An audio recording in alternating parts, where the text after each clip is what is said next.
আসসালামু আলাইকুম, সকলকে স্বাগত জানাচ্ছি। আমি আহসান উদ্দিন নোমান। প্রতি শুক্রবারই একটু ব্যতিক্রমধর্মী আলোচনা করি আপনাদের সাথে। আশা করি আজকেও সেরকম একটি আলোচনা থাকবে। আজকের আলোচনাটি হচ্ছে যে সহযোগিতার হাতটুকু বাড়িয়ে দেওয়া। যার জায়গা থেকে মানে নিজের জায়গা থেকে আপনি চেষ্টা যদি করেন যে আপনি সহযোগিতা মানুষকে করবেন, অবশ্যই করতে পারবেন। এটা প্রতিটা মানুষের ক্ষেত্রেই এই সুযোগটুকু থাকে।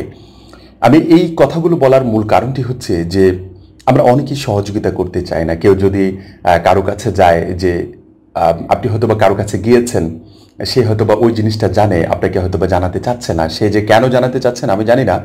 অনেকে বলছে যে আমি হয়তোবা তাকে যদি এই জিনিসটা শিখিয়ে দেই, হয়তোবা সে আমার উপরে কোনো প্রকার একটা হ্যাম্পার আসতে পারে।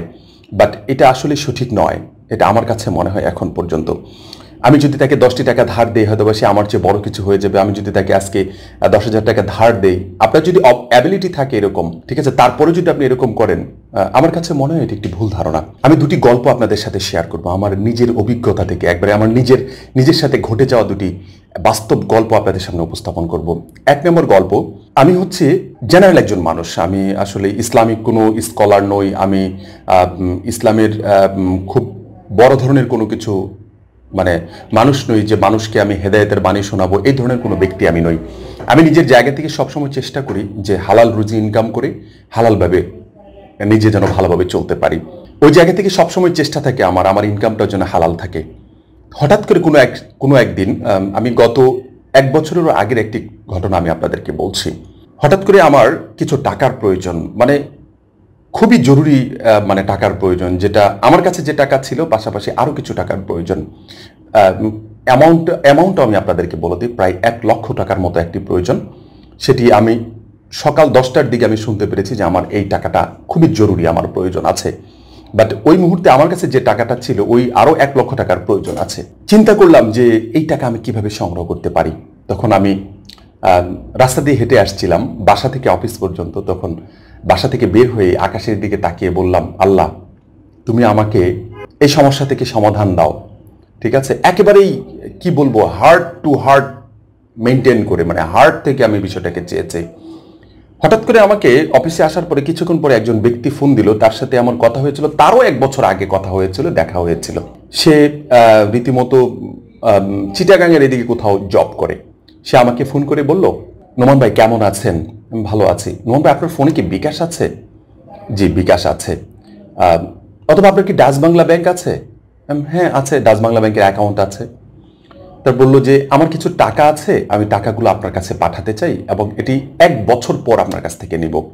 তারপর বললাম যে আমি কি তোমার টাকাটা পাওয়ার পরে আমি কি কোনোভাবে খরচ করতে পারি? আমি তোমার কাঙ্ক্ষিত সময় আমি তোমাকে দিয়ে দেবো। সে বললো যে কোনো ব্যাপার না, আপনি আপনার মতো করে খরচ করেন, কোনো সমস্যা নেই। সে আমাকে 1 লক্ষ টাকা দিল। দেওয়ার পরে আমি আমার মতো করে খরচ করলাম, তার অনুমতি সাপেক্ষে আমি খরচ করেছি, কারণ সে যেহেতু এটা আমার কাছে আমানত রেখেছে, আমি খরচ করেছি। খরচ করার পর আমি চিন্তা করলাম যে আমি তো আল্লাহর কাছে চেয়েছিলাম, আল্লাহ তো আমাকে দিয়েছেন। এখন এটা একটা গল্প। আমি আরেকটা গল্প বলছি। সেটি হচ্ছে যে কয়েকদিন আগে, যখন ভিডিওটি বানাচ্ছি তার 10 দিনের মধ্যেই এই ঘটনাটি হয়েছে আমার সাথে। একজন ব্যক্তি আমার সাথে প্রায় 25 মিনিটেরও বেশি সময় কথা বলেছেন, কোন একটি বিষয় নিয়ে, ইস্যু নিয়ে কথা বলেছেন। কথা বলার পরে আমি বুঝতে পারলাম তাকে আমার জায়গা থেকে সহযোগিতা করা খুবই জরুরি।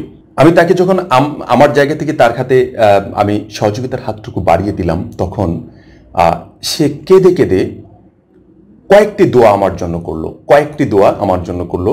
তার ভিতরে 24 ঘন্টার ভিতরে আমার 2টি দোয়া, সে যে কয়েকটি দোয়া করেছে, 2টি দোয়া ডিরেক্ট কবুল হয়েছে, সেটা আমি বুঝতে পেরেছি এবং ইনস্ট্যান্ট সেটার ফলাফল আমি পেয়েছি। এজন্য আমি বলছি যে সহযোগিতার হাতটুকু বাড়িয়ে দেওয়া। অনেক সময় দেখবেন অনেকে এসে আপনার কাছে তার দুঃখ দুর্দশার কথাগুলো বলে, তখন আমরা সহযোগিতা করতে চাই না।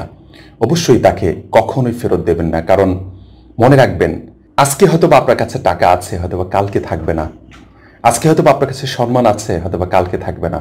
আজকে হয়তোবা আপনার কাছে অপরচুনিটি আছে, কালকে হয়তোবা এই অপরচুনিটিটুকু তার কাছে থাকবে। তখন আপনাকে কিন্তু তার কাছে যেতে হবে।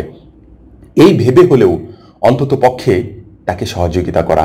যদি আপনার অপরচুনিটি থাকে যে তাকে সহযোগিতা করার মতো আপনার কাছে ওভারঅল সব কিছু আছে, তাহলে অবশ্যই সহযোগিতার হাতটুকু বাড়িয়ে দিবেন। তার কাছে কিছু পাওয়ার আশায় নয়।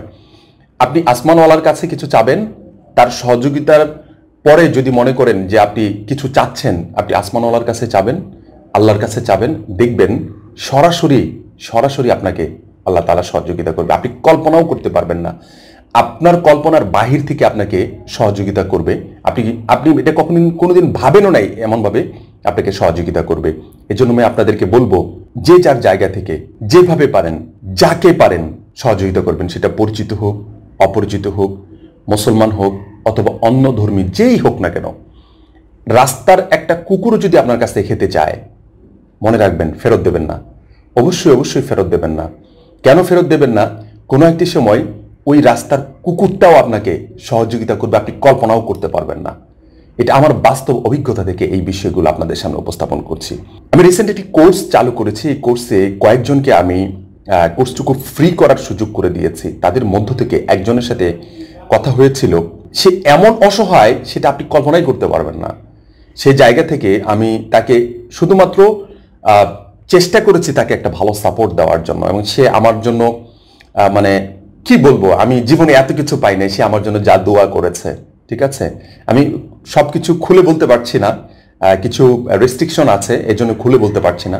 এজন্য আমি বলবো আপনাদেরকে, কেউ যদি আপনার কাছে কিছু শিখতে আসে, উজাড় করে শেখানোর চেষ্টা করবেন। কেউ যদি আপনার কাছে 10টি টাকা চেতে আসে, আপনার কাছে যদি 20 টাকা থাকে, আপনার যদি অপরচুনিটি থাকে, 10 টাকা দিয়ে দেন। আল্লাহ আপনাকে 10 10 100 টাকা দিয়ে দিবে, আপনি কল্পনাও করতে পারবেন না। যত দ্রুত সম্ভব আপনার কাছে আপনার চাওয়া পাওয়াগুলো পূরণ হয়ে যাবে। আশা করি বুঝতে পেরেছেন। আমার এই কথাগুলো হয়তো অনেকের কাছে ভালো লাগবে না, কিন্তু আসলেই আমরা এই স্বল্প সময়ে, স্বল্প বয়সে এই অভিজ্ঞতাগুলো এখন পর্যন্ত আমি অর্জন করতে পেরেছি। আশা করি বুঝতে পেরেছেন। আর এই বিষয়গুলোকে একটু পজিটিভ দেখবেন। আমার কথাগুলো আশা করি ইনশাল্লাহ সবগুলো বিষয় আমি পজিটিভ মেন্টালিটি নিয়ে বলার চেষ্টা করি, পজিটিভ সাইনগুলোকে আমি দেখার চেষ্টা করি, পজিটিভ বিষয়গুলোকে সবসময় নিজের কাছে রাখার চেষ্টা করি। আমার জন্য দোয়া করবেন, আপনাদের জন্য দোয়া করি। আর যারা এখন পর্যন্ত আমাদের চ্যানেলটিতে সাবস্ক্রাইব করেননি, অবশ্যই সাবস্ক্রাইব করে পাশেই থাকবেন, পাশে থাকা বেল আইকনটিতে ক্লিক করবেন, যাতে করে নতুন কোনো ভিডিও দেওয়ার সাথে সাথে আপনারা পেয়ে যান।